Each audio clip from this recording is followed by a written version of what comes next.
নতুন বিপিএল কি থাকতে পারবে ডিফেন্ডিং রানার্স আপ দল? আর্থিক ইস্যুতে এখন মুখোমুখি অবস্থানে বাংলাদেশ ক্রিকেট বোর্ড ও চিটাগং কিংস। ফ্র্যাঞ্চাইজির কাছে বকেয়া টাকা চেয়ে লিগ্যাল নোটিশ দিয়েছে বিসিবি, অথচ কিংসের মালিক সামির কাদেরের দাবি বোর্ড যে টাকার অঙ্ক বলছে তা মিথ্যা। সাইফুল রূপকের রিপোর্ট।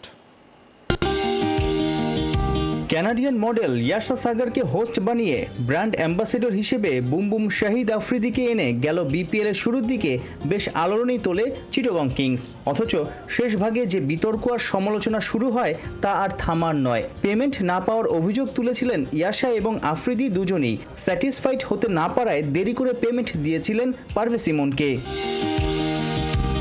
কোচ শন টেইট এখনও প্রায় ৪৫ লাখ টাকা পান। ঢাকা ও সিলেটের টিম হোটেলেও বকেয়া রয়ে গেছে। হাজারটা অভিযোগ চিটাগং কিংসের বিপক্ষে। কিংসের মালিক দায় চাপাচ্ছে এবং চেয়ে আছে বিসিবির দিকে। তার ভাবনা, প্রাইজ মানি এবং রেভিনিউ শেয়ার থেকেই চিটাগংয়ের বকেয়া পরিশোধ করে দেবে ক্রিকেট বোর্ড। এই পেমেন্টসগুলো, এই বিলসগুলো, যেটা আমি শুরুতেই বলেছি, ফেব্রুয়ারি মাসে আমরা বোর্ডে এগুলো ফরওয়ার্ড করেছি। বোর্ড পেমেন্টস করা শুরু করেছে। বোর্ডের মতো পেমেন্টসগুলো করা শুরু করে তারা করতো, আমাদেরকে ইনফর্ম করতো দুভাগেই হয়েছে। এটা করতো, ইনফর্ম করতো। এই লাস্ট ভাগে এখন আপনি যেগুলো বলছেন, এগুলো আমাকে এখন ইনফর্মই করা হয়নি। এগুলো ইমেলে আছে। আমি বরঞ্চ গত সপ্তাহ পর্যন্ত কিছু ইনস্ট্রাকশনস দিয়েছি, তখন আমাকে রিপ্লাইও করেছে, না এটা আমরা এভাবে করব, ইট ইজ অলরেডি আমরা প্রসেসে দিয়ে দিয়েছি, আমরা এভাবে করব। এরপরে আমার সাথে কোনো ডাইরেক্ট, আমি যেটা বারবার বলছি, আমার সাথে বসাও হয়নি। আমার ইভেন অ্যাকাউন্টসের লোকজন গত বোধহয় ৪-৫ দিন আগে গিয়েও বাংলাদেশ ক্রিকেট বোর্ডের অ্যাকাউন্টসে বসেছে। বসার পরেও যে কোনো কিছু ফাইনালাইজ, কোনো কিছু ডিসিশন, এগুলো পর্যায়েই যায়নি। আপনার সাথে যদি আমার আলাপই না হয়, হিসাব নিকাশই ক্লিয়ার না হয়, how can you claim anything? ২০১২-১৩ বিপিএল এর প্রথম দুই আসরেও ঠিকঠাক পেমেন্ট দেয়নি চিটাগং কিংস। ১৪ সালেই বিষয়টা কোর্টে ওঠে। সামির কাদেরের দাবি, গেল বছর সাবেক সভাপতি ফারুক আহমেদ পূর্বের বকেয়া ১৩ কোটি থেকে ছাড় দিয়ে ৩ কোটিতে সেটেলমেন্ট করে দেয়, যদিও সেই ৩ কোটিও বিসিবিকে দেয়নি কিংসের মালিক। গেল মাসেই ক্রিকেট বোর্ডের লিগ্যাল নোটিশ পেয়ে চোখ কপালে তার। আমাকে একটি লিগ্যাল নোটিশ দেওয়া হয় ৪৬ কোটি টাকার। এই ফিগারটা ৪৬ কোটি টাকার, এটা না ওনাদের কাছে কোনো জবাব আছে, না আমার কাছেও কোনো জবাব আছে, কিন্তু বাজারে কিন্তু ঘুরছে ৪৬ কোটি টাকার। এই ফিগারটা কোথার থেকে আসছে, এটা কারো কাছে কোনো উত্তর নেই। বাংলাদেশ ক্রিকেট বোর্ডের কাছেও এটা আপনাদের সামনে হয়তো বা জিজ্ঞেস করা হয়েছে, এটার কোনো উত্তরই নেই। এই এগ্রিমেন্টটা আমার সাথে এবং বাংলাদেশ ক্রিকেট বোর্ডের সাথে যেটা হয়েছে, আমার পক্ষ থেকে এটা আমি সই করেছি। এই ডকুমেন্টগুলো আমার থেকে বোর্ডে যখন নিয়ে যাওয়া হয় সই করে আমাকে ফেরত দেওয়ার জন্য, এই ডকুমেন্টটা আমি আজ পর্যন্ত পাইনি। এই ডকুমেন্টটা ইজ এ লিগ্যাল ডকুমেন্ট। এই এগ্রিমেন্টটা যে আমার সাথে বোর্ডের হয়েছে, এটা আমি পাওয়ার পর সে না এগ্রিমেন্টটা অ্যাকনলেজ করতে পারবো। এবং এই এগ্রিমেন্টটা আমার কোর্টে গিয়েও জমা দিতে হবে। যে আরবিট্রেশন চলছে ২০১৪ থেকে, বা যেটা স্টে অর্ডারে আছে, আমার আর ক্রিকেট বোর্ডের মাধ্যমে যেটা সমাধান হয়েছে, দ্যাট ইজ দ্য এভিডেন্স যে আমার সাথে বাংলাদেশ ক্রিকেট বোর্ডের সমস্যার সমাধান হয়েছে। আমি এটা জমা দিলাম, এই কেসটা টোটালি ডিসমিস হলো। বাট ওই এগ্রিমেন্টটা আনফর্চুনেটলি আমি আজ পর্যন্ত হাতে এখনও পাইনি। প্রেস কনফারেন্সে প্রশ্ন ওঠে, বিপিএল এর সময় ১০-১২ কোটি টাকা খরচা করার সামর্থ্য কিংবা ইচ্ছা না থাকলে দল কিনে কেন টুর্নামেন্টের মান ডোবানো হচ্ছে? সামনেও কি ফ্র্যাঞ্চাইজি পাওয়ার আশায় আছে চিটাগং কিংস কর্তৃপক্ষ? আমি তো মনে করি যাদের ১০০-২০০ কেন, যাদের ১,০০০ কোটি টাকা আছে তাদের আসা উচিত। আমার কাছে ভাইয়া ১,০০০ কোটি টাকা নাইও। আমার কাছে যা আছে, I will do my level best for the love of cricket. Saiful Rupok, ৭১। সুতোয় ঝুলছে বাংলাদেশের ২০২৭ ওয়ানডে বিশ্বকাপে সরাসরি খেলার ভাগ্য। র্যাঙ্কিংয়ে থাকতে হবে অন্তত ৮ নম্বরে। সেখানে আরও এক দফা টাইগারদের র্যাঙ্কিং নেমে গেছে ৯ থেকে ১০ নম্বরে। হাতে যে সময় আর ম্যাচ বাকি, তাতে চ্যালেঞ্জ বাড়ছে মেহেদী মিরাজ বাহিনীর সামনে। ওয়ানডে বিশ্বকাপে বাংলাদেশের সমীকরণের বিস্তারিত খালিদ জামিলের রিপোর্টে। রসিকেরা বলে, বাংলাদেশ ক্রিকেটের ফ্যান ফলোয়ারদের হৃদরোগের ওষুধ খাওয়া উচিত অন্তত দুবেলা। কারণ অল দ্য টাইম তারা থাকে থ্রিলার সিনেমার উপর। জেতা ম্যাচ, হেরে যাওয়া কিংবা হারতে থাকা কোনো লড়াইয়ে মোড় ঘোরানোর যথেষ্ট রসদ আছে এই দলটার মধ্যে। সেই বাংলাদেশ ফ্যান বেজ এবার তৈরি হচ্ছে এক দীর্ঘমেয়াদী সুপার ডুপার থ্রিলারের জন্য। ২০২৭ বিশ্বকাপে মেহেদী হাসান মিরাজের দল সরাসরি কোয়ালিফাই করবে কিনা তা নিশ্চিতভাবে জানতে এখন থেকেই অপেক্ষা করতে হচ্ছে একই বছরের ৩১ মার্চ পর্যন্ত। কারণ আইসিসি নতুন একটা খবর দিয়েছে। বাংলাদেশকে র্যাঙ্কিংয়ে 10 নম্বরে ঠেলে 9 উঠেছে ওয়েস্ট ইন্ডিজ। মাঝের দেড় যুগ ওয়ানডেতে যে টাইগাররা এক অঙ্কের ঘরে ছিল, তাদের সর্বনাশটা আসলে করেছে পাকিস্তান। ক্যারিবিয়ানদের কাছে হেরে তারা নেমে গেছে 5-এ, শ্রীলঙ্কা চলে গেছে 4-এ। আর 77 রেটিং নিয়ে দেয়ালে পিঠ থেকে যাওয়া পজিশন 9 থেকে বাংলাদেশ গেছে 10-এ। এর সাথে 2027 বিশ্বকাপের কি সম্পর্ক সেটাই এবার ব্যাখ্যা করা যাক। নিয়ম বলছে হোম টিম হিসেবে সাউথ আফ্রিকা আর জিম্বাবুয়ে 14 দলের এই আসর খেলতে পারবে সরাসরি। এর বাইরে 8 দল আসবে টপ র্যাঙ্কিং থেকে, মানে 31 মার্চ 2027-এর আগ পর্যন্ত সেরা 8 দল। বাকি 4 দল আইসিসি সিলেক্ট করবে তাদের গ্লোবাল কোয়ালিফায়ার থেকে। সাউথ আফ্রিকা আর জিম্বাবুয়ের সাথে এবার আয়োজক হিসেবে প্রথমবার নামিবিয়াও আছে বটে, তবে আইসিসির ফুল মেম্বার না হওয়ায় হোস্ট হয়েও তাদের আসতে হবে কোয়ালিফায়ার বাধা টপকেই। সেটা না পারলে হোস্ট হয়েও খেলতে পারবে না নামিবিয়া, নিয়মই বটে। কিন্তু বাংলাদেশের কি হবে? টাইগাররা তো এখন সেরা 8-এর চেয়েও 2 ধাপ পেছনে। এই অঙ্কের খেলায় বাংলাদেশের জন্য ত্রাতার ভূমিকায় সাউথ আফ্রিকা। তারা একই সাথে হোস্ট, আবার আছে সুপার 8-এও। ডেডলাইনের আগ পর্যন্ত প্রত্যাশা ওই আশেপাশেই থাকবে প্রোটিয়ারা। সেক্ষেত্রে র্যাঙ্কিংয়ে 9 থাকলেও সরাসরি খেলা যাবে 2027 ওয়ার্ল্ড কাপ। কিন্তু টাইগাররা যে 10 নম্বরে নেমে গেল, সেখান থেকে তাদের উদ্ধার করবে কে? ডেডলাইনের আগে কাদের সাথে খেলবে মেহেদী মিরাজরা, সেটাই এবারে দেখা যাক।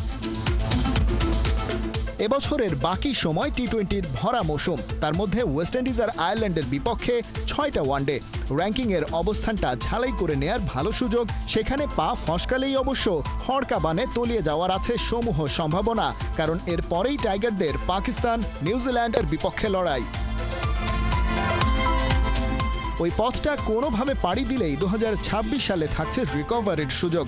জিম্বাবুয়ের বিপক্ষে 5 আর আয়ারল্যান্ডের সাথে 3 ওয়ানডের সিরিজ কাজে লাগাতে পারবে মিরাজরা। রিভাইজড শিডিউলে একই বছর ভারতের আসার কথা বাংলাদেশে, আর সাউথ আফ্রিকা সিরিজ তো আছেই। ডেডলাইনের বছর 2027-এ এখন পর্যন্ত কোনো শিডিউল ওয়ানডে ম্যাচ নেই।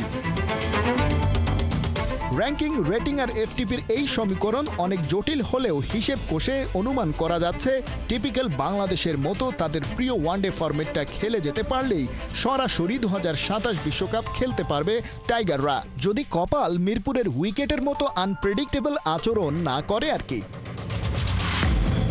খালিদ জামিল, 71।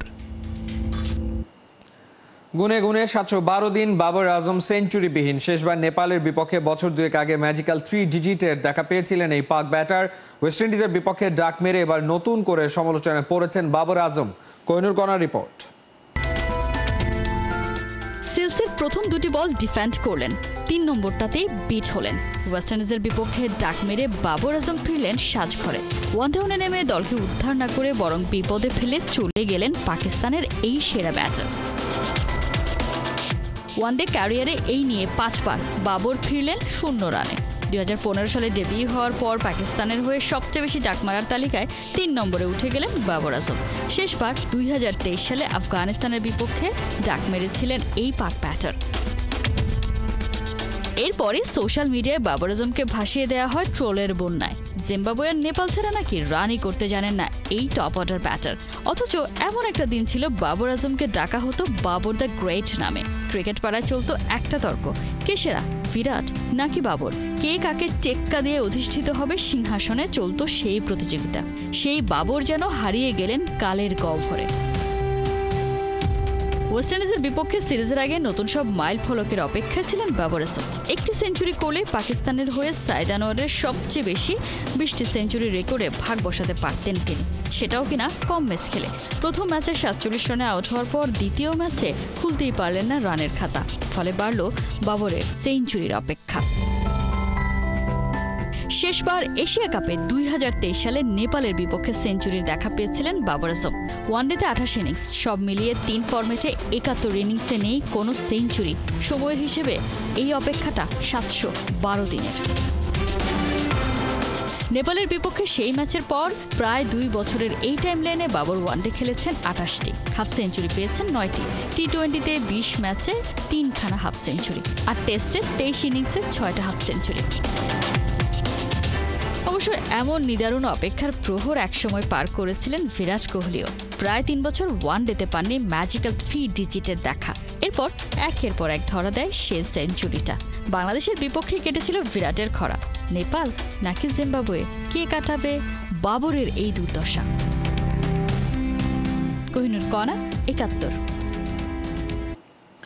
ওয়ানডেতে দুজনের ব্যাটে 25,000-এর ওপর রান, সেঞ্চুরি 87টা। গেল 17 বছর যাবৎ বিশ্বকে মন্ত্রমুগ্ধ করে রেখেছেন দাপুটে ব্যাটিংয়ে। অবশেষে আন্তর্জাতিক মঞ্চ থেকে সেই রোহিত কোহলির বিদায় ঘণ্টা বাজতে চলেছে। ভারতীয় ক্রিকেটে গুঞ্জন, অবশিষ্ট ওয়ানডে ফরম্যাট থেকেও অক্টোবরে রিটায়ার করতে পারে এই জুটি। কিন্তু বাস্তবতায় আছে বেশ কিছু যদি কিন্তু, সেগুলো তুলে ধরছেন পার্থ বণিক। টি-20 বিশ্বকাপ জয়ের পর একসাথে অবসর নিয়েছিলেন টি-20 থেকে। টেস্টেও দুজনে রিটায়ারমেন্ট নেন 5 দিনের ব্যবধানে। ভারতের জার্সিতে যে ওয়ানডে ফরম্যাট বাকি ছিল, এখন সেটাকেও বিদায় বলার কাছাকাছি রোহিত শর্মা ও বিরাট কোহলি। ভারতীয় ক্রিকেটে ব্যাপক গুঞ্জন, 25 অক্টোবর সিডনিতে অস্ট্রেলিয়ার বিপক্ষে তৃতীয় ওয়ানডেতে দুজনকে গ্র্যান্ড ফেয়ারওয়েল দেবে ভারত। যদিও বিসিসিআই জানিয়েছে রোহিত কোহলির অবসর ইস্যুতে নাক গলাবে না বোর্ড। রিটায়ারমেন্টের ব্যাপারে তারাই সিদ্ধান্ত নেবেন। পিটিআইকে দেয়া সাক্ষাৎকারে এক বিসিসিআই কর্তা জানিয়েছেন, রোহিত কোহলির মনের মধ্যে কিছু থাকলে বিসিসিআইকে জানাবেন। ইংল্যান্ড সিরিজের আগে দুজন তেমনটাই করেছিলেন। তবে এই মুহূর্তে বোর্ড শুধুই টি-20 বিশ্বকাপ এবং তার প্রস্তুতি নিয়ে চিন্তা করছে। এশিয়া কাপে সেরা দল পাঠানো হবে, সবাই যাতে ফিট থাকে সেটা দেখাই বোর্ডের প্রধান কাজ। অবশ্য মুখে রোহিত কোহলিকে নিয়ে মধুর কথা বললেও ভেতরের খবর একদম উল্টো। জানা গেছে নির্বাচকদের 2027 ওয়ানডে বিশ্বকাপের প্ল্যানে নেই এই দুই কিংবদন্তি। কেননা সে সময় রোহিতের বয়স হবে 40 আর কোহলির 39। গুঞ্জন আছে দুই তারকা ভারতের জাতীয় one day championship Vijay Hazare trophy খেলতে পারেন। 24 ডিসেম্বর থেকে শুরু হবে বিজয় হাজারে ট্রফি। তবে বিসিসিআই সূত্রের বরাতে ভারতীয় মিডিয়া বলছে, রোহিত কোহলি বিজয় হাজারে ট্রফি খেলতে চাইলেও তার আগে 6টা ওয়ানডে আছে। অস্ট্রেলিয়া ও দক্ষিণ আফ্রিকা সিরিজের মাঝে দক্ষিণ আফ্রিকা এ দলের সিরিজ আছে ভারত এ দলের সঙ্গে। প্রশ্ন হলো, এই জুটি এ দলের ম্যাচগুলো খেলতে চায় কিনা। তার চেয়েও বড় কথা, অজিত আগারকারের নির্বাচক প্যানেল তাদের খেলতে দেয় কিনা। এদিকে কলকাতায় এক অনুষ্ঠানে সাবেক ভারতীয় অধিনায়ক ও বিসিসিআই প্রেসিডেন্ট সৌরভ গাঙ্গুলি রোহিত কোহলির পাশে দাঁড়িয়েছেন। তার সাফ কথা, ভালো খেললে দুজনেরই খেলা চালিয়ে যাওয়া উচিত। এখন দেখার বিষয় ভারতীয় ক্রিকেটে রোহিত কোহলির শেষটা কোথায়, কখন আর কিভাবে হয়। পার্থ বণিক, ৭১। জাতীয় দলের পর দেশের ক্লাবগুলোরও এশিয়ার মানচিত্রে জায়গা করে নেওয়ার সুযোগ এসছে। এএফসি চ্যালেঞ্জ লিগের ম্যাচে মঙ্গলবার বিকেল 5টায় জাতীয় স্টেডিয়ামে আবাহনী খেলবে মুরাস ইউনাইটেডের বিপক্ষে। একই টুর্নামেন্টে একই দিন রাত 11:30টায় দোহায় আল কারামা এফসির বিপক্ষে লড়বে বসুন্ধরা কিংস। ফয়সাল হাবিবের রিপোর্ট। আমার স্টেডিয়ামে খেলা, আমার সাপোর্টার, সব কিছু আমার, তো সেই তুলনায় আমার কনফিডেন্স 100% থাকবে। বাট এটা আমরা মাঠে প্রয়োগ করবো ইনশাল্লাহ। আবাহনী ক্যাপ্টেনের এমন বোল্ড স্টেটমেন্ট শুনে দর্শক সমর্থকদের সাহস বেড়ে যাবে বহুগুণে। অথচ পরিবর্তিত পরিস্থিতিতে 2024-25-এর বাংলাদেশ প্রিমিয়ার লিগে অংশ না নেয়ার কথা ভেবেছিল আবাহনী। তবে সেখান থেকে লিগে রানার্স আপ হয়ে শেষ করেছে আকাশী নীলরা। এএফসি চ্যালেঞ্জ লিগ যেহেতু বৈশ্বিক আসর, তাই মাঠে নামার আগে ওরা বাড়িয়েছে স্কোয়াডের শক্তি। মিডফিল্ডে কাজেম শাহ আর শেখ মোরসালিনকে রিক্রুট করেছে তারা, সাথে আছে সুলেমান দিয়াবাতে। মালির এই ফুটবলারের দলবদলের গল্পটাও বেশ আলোড়ন তুলবে। গেল বছর মোহামেডানে ছিলেন সুলেমান দিয়াবাতে, ছিলেন দলটার ক্যাপ্টেন, মোহামেডানকে করেছিলেন প্রিমিয়ার লিগ চ্যাম্পিয়ন, কিন্তু তারপরই করলেন দলবদল, এলেন মোহামেডানের চিরপ্রতিদ্বন্দ্বী আবাহনীতে। ঠিক তেমনটাই যেমনটা করেছিলেন লুইস ফিগো, গেছিলেন বার্সেলোনা থেকে রিয়াল মাদ্রিদে। দিয়াবাতের দল পরিবর্তনে মোহামেডান দর্শকরা খুশি হবে না মোটেই, আবাহনী সমর্থকদের তাতে থোড়াই কেয়ার। এই কঠিন সময়ে দিয়াবাতের হাত ধরে ঘুরে দাঁড়াতে চাইবে এই ঐতিহ্যবাহী ক্লাবটা, বাজিমাত করতে চাইবে এএফসি চ্যালেঞ্জ কাপে। গোল করতে আবাহনী দিয়াবাতের দিকেই তাকিয়ে থাকবে। একাই হাই ইন্টেন্সিটির ম্যাচ ঘুরিয়ে দিতে জানে সে। তবে একা নন দিয়াবাতে, গোল করার মিশনে এই ফরেন রিক্রুট তার আশেপাশে শেখ মোরসালিনকেও খুঁজে পাবেন। কিন্তু অনেক হাইপ তুলে চিত্রপটে আসা মোরসালিন যেন নিজেকে হারিয়ে খুঁজছেন। বসুন্ধরা কিংসের মতো জায়ান্টের ডেরা ছেড়ে আবাহনীর আকাশী নীল জার্সিটা গায়ে চড়িয়েছেন। নতুন ক্লাবের হয়ে প্রথম ম্যাচেই এই তরুণ হিরো হওয়ার সুযোগ পাচ্ছেন। দুই নতুনের সাথে আবাহনীর পুরনো সেনানী মোহাম্মদ ইব্রাহিমও থাকবেন রাইট উইংয়ে। মন দেবেন স্কোরিংয়ে। এদিকে আবাহনের তুরুপের তাস হতে পারে জাতীয় দলের ফরওয়ার্ড আল আমিনও। দিয়াবাতে আর এই লোকাল স্কোরারকে একসাথে মাঠে নামানোর ইঙ্গিতও দিয়ে রেখেছেন আবাহনী বস। আমি সবসময় মনে করি যারা টিমের বেস্ট প্লেয়ারগুলো আছে তাদেরকে মাঠে রাখতে, তো প্রয়োজনে আমার ফরমেশন এবং স্টাইল চেঞ্জ করতে করে হলো আমি সবসময় চাই যে যারা বেস্ট পারফর্মার, যেহেতু এই সিজনে খেলা হয়নি।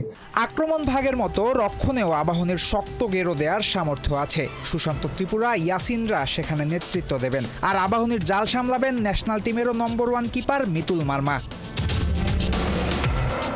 মুরাস আবাহনীর বিপক্ষে খেলতে এসেছে চার্টার বিমানে চড়ে বিশাল বহর নিয়ে।